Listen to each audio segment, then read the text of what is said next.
우리가 계속해서 사도행전 말씀을 보고 있는데요. 지난 시간에 사도 바울이 바울 되기 전에 다메섹에 예수 믿는 사람들을 잡으러 가다가 다메섹에 가까이 갔을 때 예수께서 그에게 나타나심으로 그가 끄꾸러지는 얘기까지 했습니다. 우리가 물론 사도 바울, 사울이 예수님을 만난 것도 놀라운 만남이지만 그가 예수님이 그에게 나타나시고 난 뒤에 만났던 한 사람, 오늘 본문에 나오는 이 아나니아라는 사람에 대한 얘기도 우리가 지나칠 수 없는 굉장히 중요한 그 사건입니다.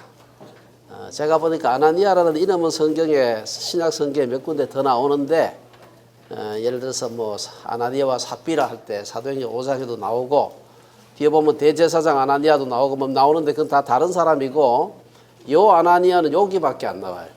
요 사도행전에만 나오고 요 사건만 나타나고는 다시는 우리 성경에 등장하지 않습니다.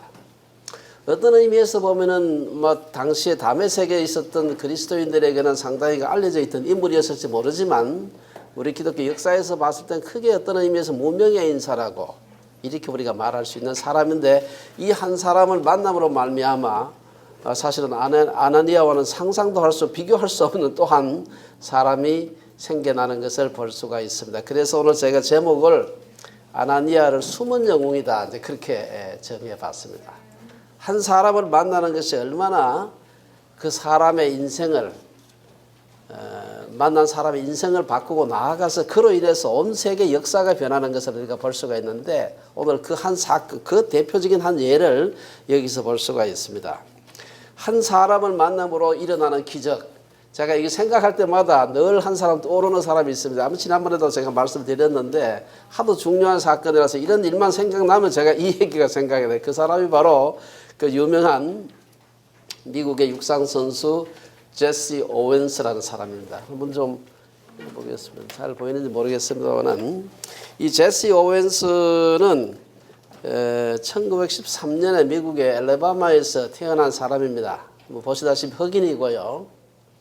근데 그 알라바마만 해도 미국 남부 쪽에 대해서 인종차별이 심해가지고 에이브라함 링컨이 그 남북 전쟁 통해 가지고 노예를 해방한 것이 1860년대입니다. 그런데도 1910년대가 돼도 남북에 특히 남쪽에는 흑인들에 대한 차별이 없어지질 않았어요. 그래서 뭐 흑인들이 갈 수 있는 식당이 따로 있고 그들이 타는 버스가 따로 있었고 이런 아주 차별이 심하니까 대규모 남부에 있는 흑인들이 북부로 혹은 그 차별이 없는 쪽으로 대규모 이주를 하게 됩니다. 그 속에 이제 그 제시 오웬스의 부모님들도 이주를 해가지고 어디에 왔는가 하면은 오하이오주 클리브랜드라고 하는 거기에 이주를 하게 됩니다. 그 이주를 하고 난 뒤에 아주 어릴 때 그러니까 9살 때 이주를 했는데 제시 오웬스가 초등학교를 다니는데 초등학교 다닌 지 얼마 안 됐을 때 그 학교에 그 학교를 졸업한 선배 중에 한 사람이 찾아오게 됩니다. 그 사람이 올림픽에 나갔다가 금메달을 2개를 딴 그런 사람입니다. 사실은 올림픽 게임이 지금은 대단하지만 사실 지금부터 한 100년 전만 해도 올림픽이 지금처럼 그렇게 굉장하진 않았어요. 그래도 올림픽에 나가서 금메달을 2개 땄다는 건 대단한 거죠. 저 동네 게임도 아니고. 그것도 자기 학교 선배가 나가서 그 2개나 땄다고 하니까 그 얘기를 듣고 막 아이들이 구름대와 같이 몰려들었습니다. 그 영웅이죠. 그때 이 제시 오웬스는 조그맣고 키도 작고 새카맣고 이런 아이인데 그 옆에 가서 막 애들이 몰려들어서 막 사인 받고 했겠죠. 저도 그렇게 훌륭한 운동선수가 될 수 있을까요? 하니까 이 사람이 애들이 많으니까 뭐 누군지 잘 모르겠죠. 근데 그런 얘기가 들으니까 그럼 너도 할 수 있고 말고 그 얘기를 했어요. 근데 누구한테 했는지도 잘 모르겠죠. 이 얘기를 제시 오웬스가 듣고 모든 것을 다 뿌리치고 집으로 달려옵니다. 학교를 마치고 왔는지 그냥 바로 쫓아왔는지 모르겠지만 집에 와서 와보니까 다 엄마 아빠랑 일하러 가고 할머니 할아버지 다 일하고 가고 아무도 없는 거죠.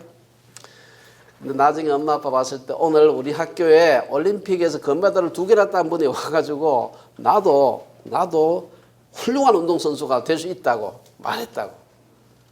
그때부터 이 제시 오웬스가 연습벌레가 됩니다. 잘 뛰는데 원래 타고난 재능이 있는데다가 이 사람이 집념과 이 끈기가 대단한 사람이에요. 그래가지고 혼자 그냥 뛰는 겁니다. 그래서 뭐 얼마나 잘 뛰는지 이게 이제 이 제시 오웬스가 중학교 갔을 때 체육교사에게 눈에 띄게 되는데 보니까 얘가 뛰는 걸 보니까 이 범상한 애가 아니에요. 그래서 저 아이를 키워야 되겠다 생각해서 그 체육 코치가 체육 선생님이 그를 따로 개인 지도를 하는데 문제는 방과 후에 아이들 모아가지고 육상하는 애들 지도를 하는데 얘가 방과 후에는 구두집에 가서 일을 해야 돼. 그러니까 이 선생님이 얘만 따로 불러가지고 그 학교 시작하기 전에 한 뭐 8시 반에 시작하면 한 6시나 7시에 불러가지고 따로 아이들을 시켰어요. 이 사람이 그 유명한 그의 찰스 릴리라고 하는 사람인데 오웬스를 만드는 오웬스가 이 선생님을 만난 가장 중요한 사건입니다. 이래가지고 그의 원래 지독한 연습벌레인데다가 타고난 재능도 있고 또 선생님이 잘 지도하고 이게 삼박자가 맞아가지고 제시 오웬스가 고등학교 때부터 두각을 드러내는데 얼마나 잘 뛰는지 제가 그 기록을 여러분 제시 오웬스라고 위키에 쳐보면 굉장히 많습니다. 워낙 유명한 사람이기 때문에 대학교를 이제 고등학교 때 이미 전 미국에서 다 평정을 했고 아무도 따라올 사람이 단거리에서 따라올 사람이 없었어요. 대학교 3학년 때 나간 전국 대회가 40개를 나갔는데 1등을 한 번도 뺏긴 적이 없다고 그러더라고요. 그리고 대학교 4학년 때가 1936년이었는데 그때 그 유명한 베를린 올림픽이 있었어요. 여기에 흑인으로서 미국 대표로 나가게 됩니다. 이때 우리 여러분 잘 아시다시피 우리 송기정 선수가 그 마라톤 대회 나가가지고 일장기 앞에 달고 나가서 마라톤 우승하다 바로 그 대회입니다. 거기서 이 제시 오웬스가 금메달을 4개를 따는데 그중에 2개가 올림픽 기록이고 2개가 세계 기록인데 한 개는 세계 기록의 타이고 하나는 세계 기록이에요. 그야말로 대단한 기록을 세우고 그 사관왕이 됩니다. 뭐 영웅이었죠. 그 기록이 한 경기에서 트랙 경기 다 합쳐가지고 이 4개의 금메달을 딴 얘가 그 뒤로 깨지지 않다가 1984년에 LA 올림픽 때 여러분 혹시 그 육상 선수 기억하실 겁니다. 칼 루이스라는 사람 기억을 하세요? 그 사람이 4개 한 경기에서 4개 올림픽 금메달을 딴 그 다음 사람이에요. 그러니까 무려 수십 년이 지난 뒤에 제시 오웬스가 1936년에 따고 난 뒤에 1984년에 올림픽 경기에서 4개의 금메달을 따는 이 기가 막힌 업적을 냈습니다. 일생 동안 7개의 세계 기록을 세웠고요. 오하이오의 탄환이다 이런 이제 애칭도 붙고 이 사람은 워낙 대단한 그 분이 돼가지고 콜럼버스에 있는 콜럼버스 그 사람 콜럼버스 아닙니다. 이게 동네 이름입니다. 콜럼버스라는 그 도시에 오하이오 스테이트 유니버시티가 있어요. 그 대학에 이 사람 거기 졸업했죠. 그 대학에서 엄청난 그 큰 학교 스타디움을 짓는데 그게 미식 축구하고 하는 이제 그런 데입니다. 그 이름을 갖다 오웬스 스타디움이라고 붙이게 됩니다.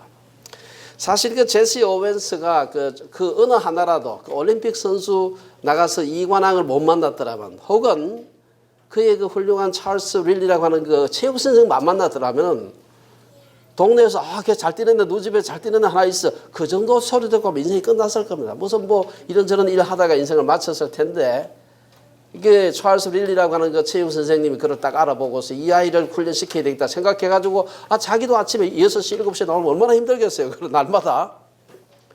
그 아이를 훈련을 시켜가지고 그야말로 미국 역사가 아닙니다. 전 세계 육상 역사에서 가장 탁월한 선수를 만들어냈다 하는 얘기입니다. 이건 뭐 지금도 아직 뭐 100년도 안 된 얘기입니다만은 전설처럼 내려오고 있습니다. 그래서 여러분들이 이러한 제시 오웬스 같은 사람이 뭐 종류는 다르고 모양은 다르지만 굉장히 많습니다. 인생을 살다가 그냥 그 사람 만나지 않았으면 평범하게 살고 그냥 인생을 끝냈을 사람이 이래저래 가다가 그 사람을 만났어요.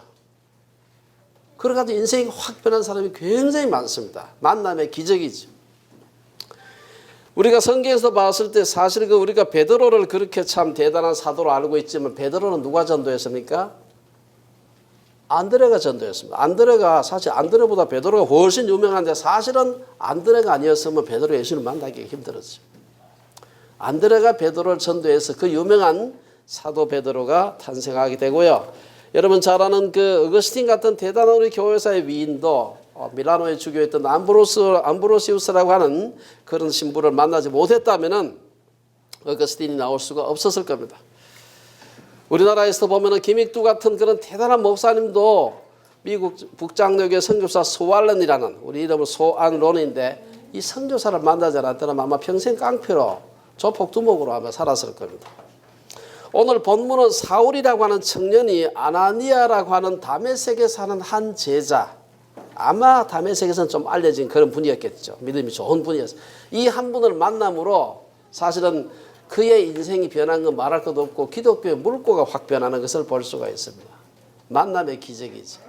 오늘 그 사건을 살펴보면서 하나님께서 사실은 사도 바울의 얘기는 우리 사도행전 쭉 나가면서 끝까지 계속 사도 바울 얘기입니다. 그러나 오늘만은 우리가 아나니아라는 사람에 대해서 좀 포커스를 맞추어서 말씀을 살펴볼 필요가 있습니다. 우선 첫째 우리가 생각해 볼 수 있는 것은 하나님의 계시입니다. 10절에서 16절에 보면은 하나님께서 아나니아에게 나타나서 사울에게 가서 그를 갖다가 위해서 기도해 주라고 하는 그런 계시를 받게 됩니다. 그 비슷한 얘기가 또 그 뒤에 가면 사도행전 22장에도 비슷한 얘기를 반복하는 게 나와요. 그래서 제가 본문을 오늘 참고로 하나 더 적어놨습니다만은 이러한 우리가 사건을 살펴보면서 하나님께서 이 만남의 기적을 어떻게 활용하시는가 하는 것을 살펴볼 필요가 있습니다. 하나님은 사울과 아나니아의 만남을 위해서 두 사람에게 아나니아와 사울에게 각각 따로따로 나타나세요. 사울에게는 두 번 나타납니다. 한 번은 다메섹 성에 들어오기 전에 그 거꾸로 떨어질 때 한 번 나타나시고 또 한 번은 이 아나니아라는 사람을 만날 수 있도록 아나니아라는 사람이 기도하고 너한테 올 거다 하니까 그 사람을 만나서 기도를 받으라 하는 그 계시를 한 번 더 받게 됩니다. 그리고 또한 사울에게뿐 아니라 아나니아에게도 보면 11절에서 직가라 하는 거리로 가서 유다의 집에서 다소 사람 사울이라 하는 사람을 찾아라. 사울에게도 나타나시고 아나니아에게도 나타나시고 양쪽에 다 나타났으니까 두 사람이 만나는데 별 문제가 없어요. 보통 사람은 한쪽에서만 얘기를 해도 큰 문제가 없어요. 하나님께서 한 사람에게 나타나서 너 어디 가서 누굴 만나라 해도 되는데 이 양쪽에 나타나지 않으면 이 사건은 성사가 될 수가 없어요. 왜냐? 사울이 워낙 그 교회를 핍박하기로 아주 그냥 국제적으로 유명한 그런 사람이 돼가지고 그것은 아나니아도 잘 알고 있었습니다.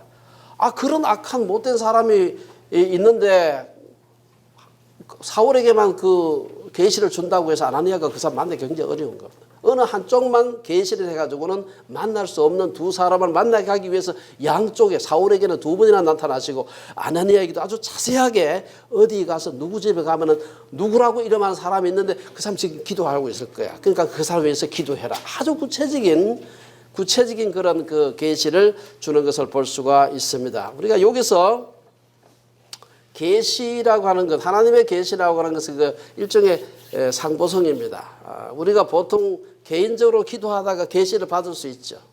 그런데 서로 간에 두 사람이 그 계시에 함께 인볼브 되어 있는 그런 계시를 받을 때는 양쪽이 다 주는 겁니다. 나는 받았는데 저 사람은 전혀 아니다. 왜 이 무관한 사람이고 그 관계돼 있을 때. 나는 결혼을 위해서 기도했는데 저 사람 내 아내라고 하고 내 남편을 기도했는데 그 사람은 아무것도 없다고 그러면 이건 안 되는 겁니다. 그렇죠? 예.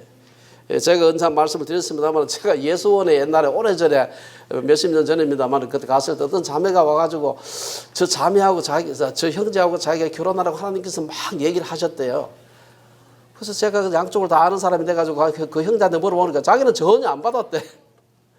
그래가 그 자매가 마음의 상처를 많이 받다가 결국은 하산을 하고 말았습니다. 그 형제는 딴 사람하고 결혼해서 지금 잘 살고 있는데 이 양쪽 두 사람이 포함되어 있는 그런 일인 경우에는 자기한테만 막 나타나면 안 되죠. 양쪽이 다 나타나야 하나님께서 주신 계시라고 볼 수가 있습니다. 아나니아와 사울 모두에게 두 사람 다 의심할 수 없도록 이 사람을 찾아가라, 이 사람을 만나라 이렇게 했을 때 하나님의 역사가 일어나는 걸 볼 수가 있습니다.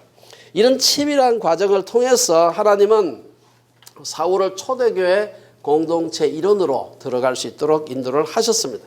사울의 강한 유대교적 배경과 교회를 박해했던 광신적 열정만큼이나 그가 돌아섰을 때 그의 그 놀라운 그 충격적인 사건은 우리 기독교 역사에서 길이길이 남을 수 있게 된 겁니다. 이 보면은 아나니아라는 사람 원래 그 이름 뜻이 여호와는 은혜로우시다. 이러면 얼마나 뜻이 좋습니까? 우리나라도 보면 우리 교회도 몇이 있지만 성민 얼마나 좋아요. 거룩한 백성 하니까 얼마나 그 성민 굉장히 많은 거 김성민, 전성민 많이 있어요. 이 아나니아 뜻이 하도 좋아가지고 옛날에 아마 교회에서도 많이 있었는 것 같아 보니까. 그러니까 뭐 대제사장 아나니아, 뭐 아나니아와 삽비를 할 때 아나니아 뭐 여기저기 아마 그 외에도 성경에 안 나오지만 더 있었을 겁니다 아마. 이 아나니아라는 이 사람은 사실은 그 다메섹 교회에 아주 훌륭한 존경받는 지도자이자 아마 제자였던 것으로 보입니다. 이러한 그 아나니아가 하나님께서 그에게 나타나서 사울을 찾아가라. 어디에 있는 직가에 있는, 직가라는 말은 똑바른 직자입니다. 거리 가짜에서 똑바른 거리, straight street. 이 라틴어로서는 via recta 하는 그런 거리인데, 다메섹에, 제가 가보지는 않은 다메섹에 동서로 관통하는, 우리 같으면 중앙통에 해당하는 그런 거리입니다. 큰 거리였다 그래요. 그 거리에 아마 몇 번째도 있었겠죠. 거기 가서 어느 집에 유다라고 하는 사람의 집으로 들어가라. 이렇게 계시를 하나님께서 주셨습니다. 그러면은 사울은 거기 가면 금식을 하면서 기도하고 있는 사울이라는 사람을 만날 텐데 그를 위해서 기도하라는 말씀을 하게 됩니다. 그 말을 딱 들으니까 이 아나니아가 뭐라고 해요? 13절 14절에 보면은 주여 이 사람에 대하여 내가 여러 사람에게 듣사온즉 그가 예루살렘에서 주의 성도에게 적지 않은 해를 끼쳤다 하더니 여기서도 주의 이름을 부르는 모든 사람을 결박할 권한을 대제사장들에게서 받았나이다. 얼마나 유명했으면 이 다메섹은 상당히 그 예루살렘에서 멀리 떨어진 북쪽에 있는 도시입니다. 나라도 달라요. 요즘하고는 옛날하고 좀 다르지만 이 얼마나 나쁜 짓을 많이 했는지 예루살렘에서 그 나쁜 짓을 많이 했는데 이게 다메섹까지 이미 다 알려진 겁니다. 그 사울하면 막 치를 떠는 그런 사람인데 그 사람 위해서 가서 기도를 하니까 아나니아가 아무리 하나님께서 계시를 하시더라도 이 혹시 뭐 잘못된 게 아닌가 이렇게 좀 의심을 해볼 수가 있는 것입니다. 여기 보면은 14절에서 아나니아가 주의 이름을 부르는 모든 자라는 말. 이건 예수 믿는 사람을 말하는 것입니다. 누가가 이 기독교에 대한 여러 가지 표현을 사용하고 있는데 10절에 보면 제자라는 말도 쓰고 13절에서 성도라는 말, 여기서는 주의 이름을 부르는 자, 어쨌든 모두 다 같은 말이라고 볼 수가 있습니다. 그런 사람들을 체포하고 핍박하기 위해서 이곳까지 왔다고 들었는데 사울이 온다는 말 들었지 않겠습니까? 혼자 온 게 아니고 제사장한테, 대제사장한테 가서 체포영장도 받고 혼자 온 것도 아니고 여러 또 체포하려면 혼자 못하니까 여러 사람 또 대동하는 소위 뭐 성전 경비병이나 뭘 데리고 왔을 텐데 알 거라 이 말. 오늘 이 말씀으로 봤을 때는 아나니아와 사울은 직접적으로 아마 만난 기회는 없었던가 아는 사이는 아니었던가 소문만 들은 그냥 아주 악한 사람이 있다. 아나니아 기독교 공동체에 속한 사람들을 많이 알고 있었는데 사울은 거기에 속한 사람이 아니었습니다. 사울의 잔악하고 반기독교적인 행위가 예루살렘뿐 아니라 이방 지역에까지 널리 알려져 있었습니다. 그렇기 때문에 아나니아에게 영적으로 아주 예민한 아나니아에게 하나님께서 분명하게 누구누구에 가서 안수하라고 했을 때 아닌데 그 사람은 아닌데 이렇게 의심을 하게 된 겁니다. 하지만 우리 13절 14절에 보면은 아나니아를 통한 바울의 소명이 드러나는 것을 볼 수가 있습니다. 15절 16절에서 하나님은 아나니아에게 가라, 이 사람은 내 이름을 이방인과 임금들과 이스라엘 자손들에게 전하기 위하여 택한 나의 그릇이라. 그가 내 이름을 위하여 얼마나 고난을 받아야 할 것을 내가 그에게 보이리라. 여기서 보면 15절에 사울을 가리켜서 택한 나의 그릇이다. Chosen my instrument. 내가 선택한 나의 이 도구다. 나의 그릇이다. 이런 말 하게 됩니다. 이 히브리적인 표현법입니다. 하나님이 선택한 사람을 표현할 때 흔히 이런 표현을 하는 것입니다. 선교사로서 사울이 이제 부름을 받는 광경인데 여기서 사울의 소명은 크게 세 부류의 사람들에 대한 것을 볼 수가 있어요. 여기 보면은 첫째는 이방인과 임금들과 이스라엘 자손, 이 세 부류입니다. 예수님은 유대인이 아니라 이방인들에 대한 선교를 사울의 첫 번째 소명으로 언급하고 있습니다. 사실은 사울이 어떤 사람입니까? 내가 유대인이라는 것을 그렇게 자랑스럽게 생각한다는 말은 이방인들을 우습게 한다는 얘기입니다.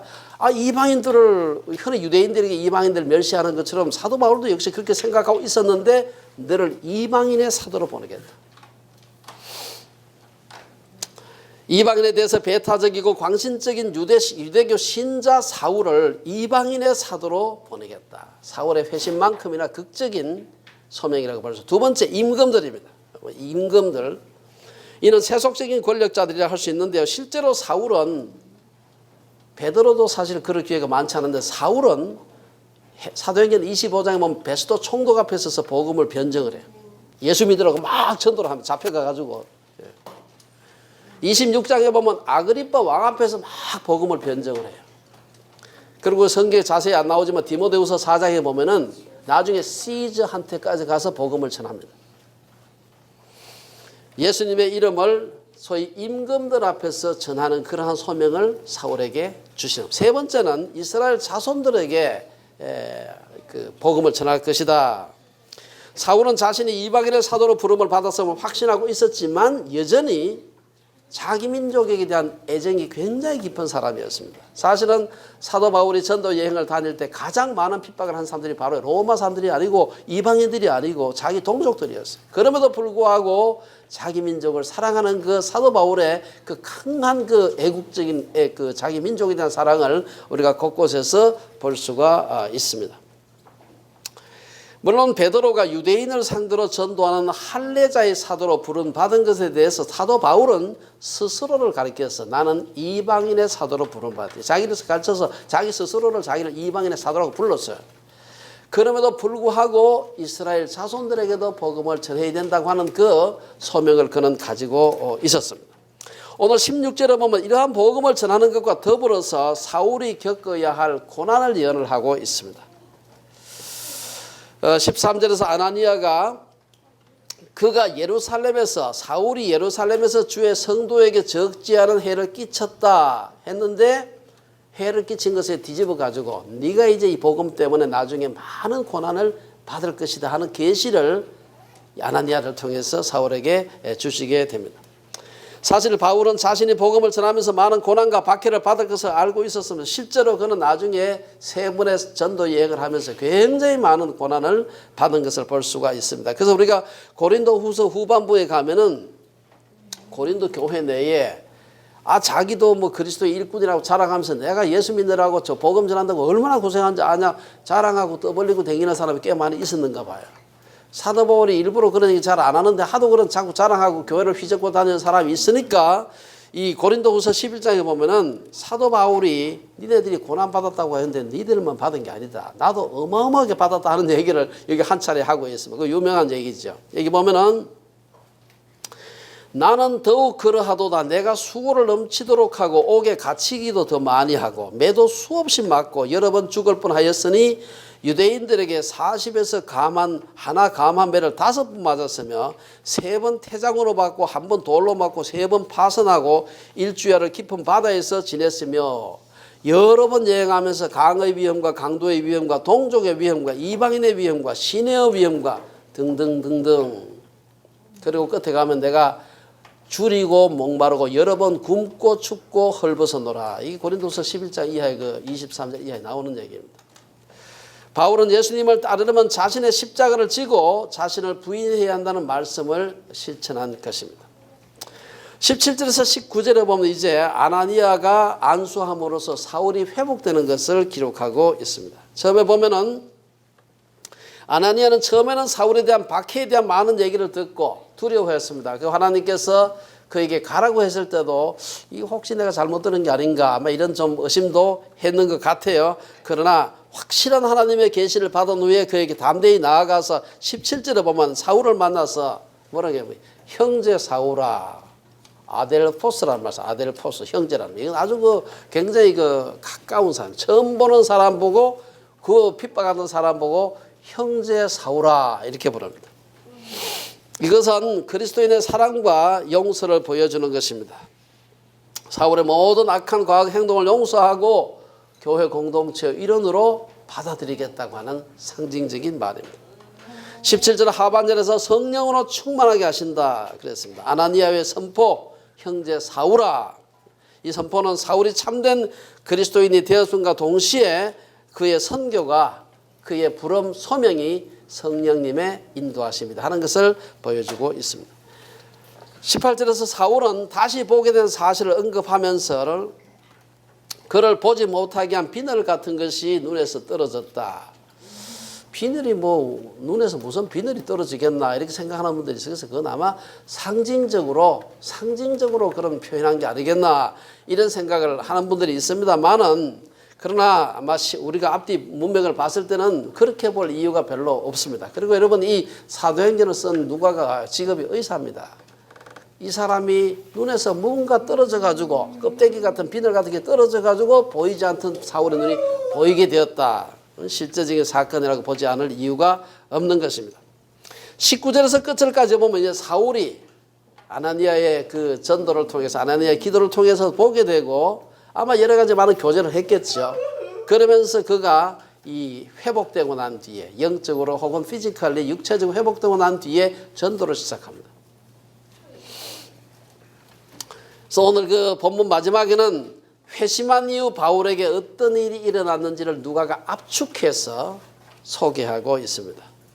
이 시기에 회심한 후에 바울에게 어떤 일이 일어났는가 하는 것은 오늘 본문만 봐가지고는 이 순서를 맞추기가 쉽지가 않은데요. 여기서 갈라디아서 1장에 보면 1장 15절 이하의 말씀을 가지고서 함께 좀 살펴보게 되면 이 순서를 정확하게 알 수가 있습니다. 그러니까 갈라디아서 그 1장 15절 제가 한번 읽어볼게요. 그러나 내 어머니의 태로부터 나를 택정하시고 그의 은혜로 나를 부르시니가 그의 아들을 이방에 전하기 위하여 그를 내 속에 나타내시기를 기뻐하실 때에, 여기까지가 이제 사도 바울이 다메섹 가다가 회심하는 그 과정입니다.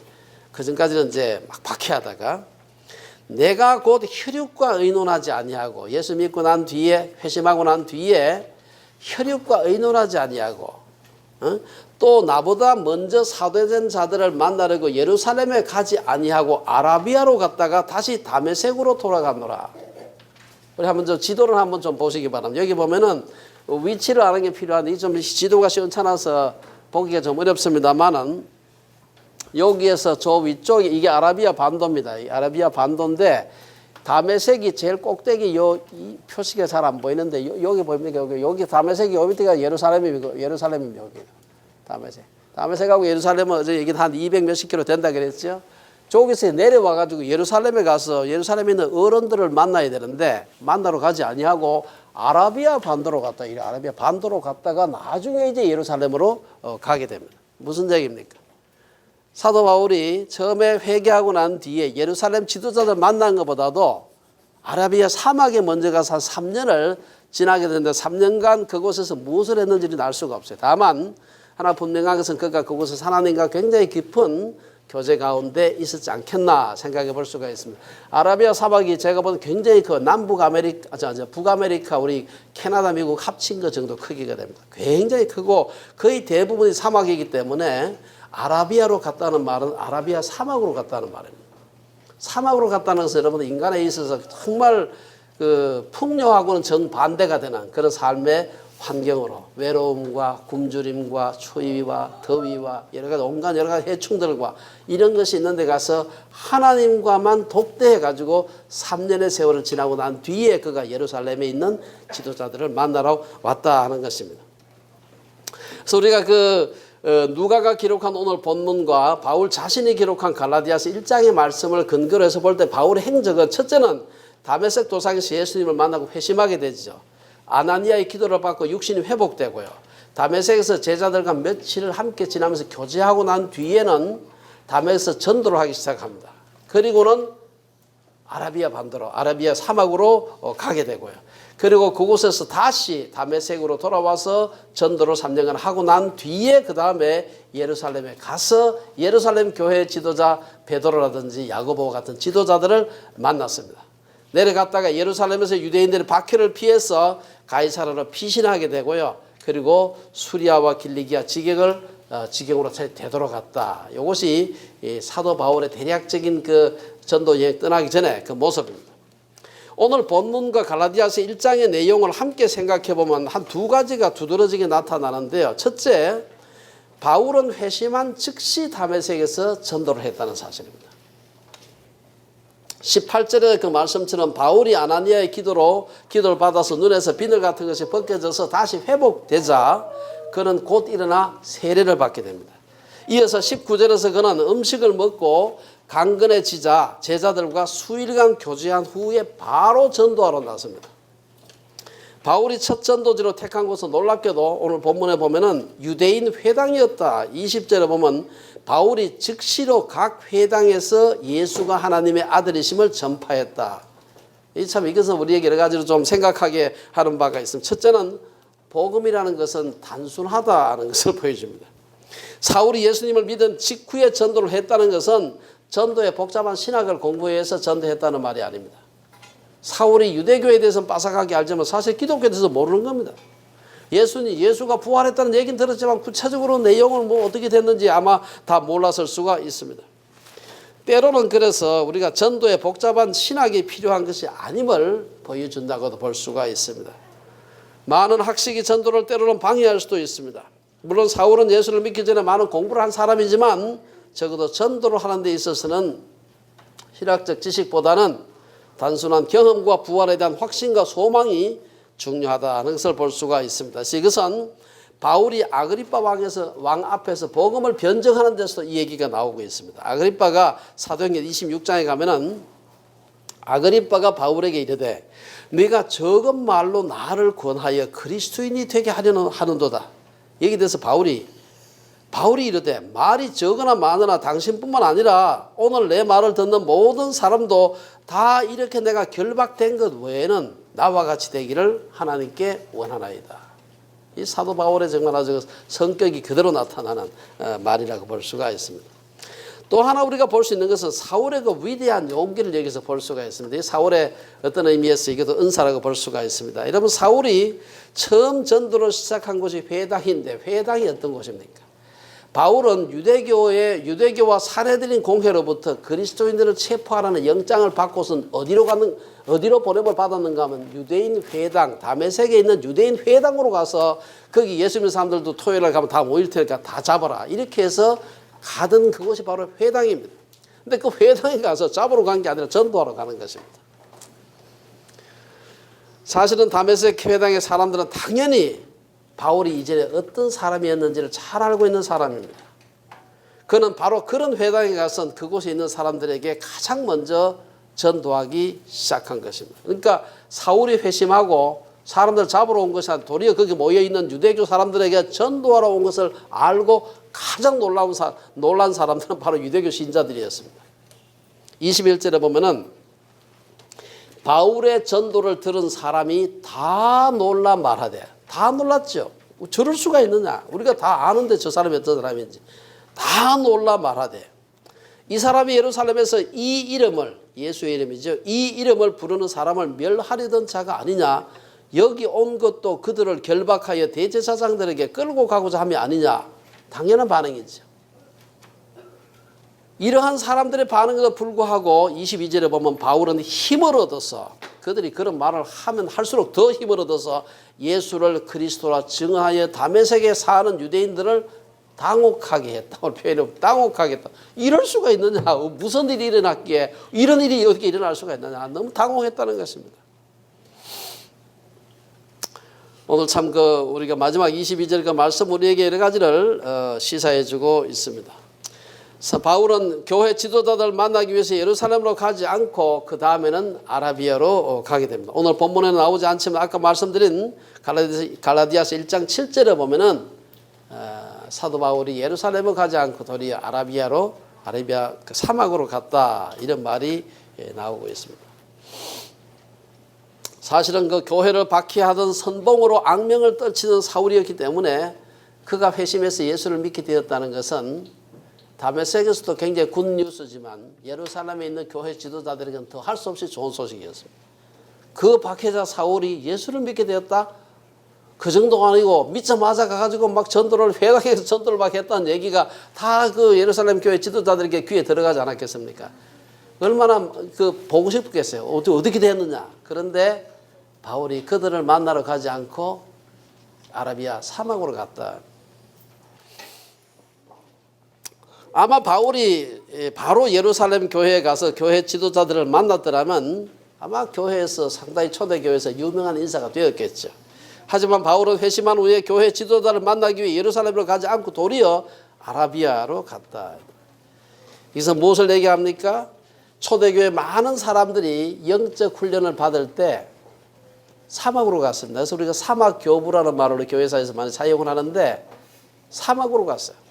지금도 보면 그 사막에 보면 여기저기 보면 그 수도원들이 아주 오래된 수도원들이 있지 않습니까? 예루살렘 교회 지도자들을 만나기 전에 먼저 아라비아 사막으로 간 것은 사람보다 먼저 하나님을 만나기 위함이었다. 이렇게 볼 수가 있습니다. 오늘 말씀을 좀 마치겠습니다. 오늘 본문은 회심한 바울을 치료하고 초대교회 기독교 공동체에 사울을 소개한 아나니아 얘기를 소개하고 있습니다. 예수님은 교회 중심적인 박해자였던 사울에 대한 교회의 두려움과 거부감을 무마하기 위해서 다메섹에 존경받는 제자 아나니아를 사용했습니다. 아나니아는 환상 중에 나타나신 그 예수님을 통해서 사울은 만 백성에게 복음을 전하기 위해서 선택된 그릇임을 알게 됩니다. 사울은 아나니아를 통해서 시력과 건강을 회복했을 뿐 아니라 성령 충만함을 받아서 지중해 전역에 담대하게 복음을 전하는 그러한 사도로서 사역을 하게 됩니다. 말씀드린 대로 베드로가 위대한 사도가 된 배경에는 안드레의 소개가 있었던 것처럼 대사도 바울의 배경에는 아나니아라고 하는 숨은 영웅이 있었습니다. 아나니아는 바울의 회심과 관련해서 사도행전에 등장하였을 뿐 신약 성경에 다른 데는 별로 등장하지 않는 초대교회의 대표적인 지도자이다 이렇게 말하기가 좀 곤란한 어떤 의미에서 조금 무명의 인사였습니다. 하지만 그가 아니었더라면 기독교 역사에서 최대 사도인 바울이 예루살렘 교회에 소개되는데 굉장한 어려움을 겪었을 겁니다. 그런 의미에서 아나니아는 초대교회의 숨은 영웅이라고 할 수 있습니다. 저는 우리 주빌리의 모든 식구들이 바울과 같은 사도가 될 수는 없을지 모릅니다. 그러나 바울과 같이 훌륭한 믿음의 사람을 교회에 소개하는 숨은 영웅이 되시기를 주의 이름으로 축원합니다. 기도하겠습니다.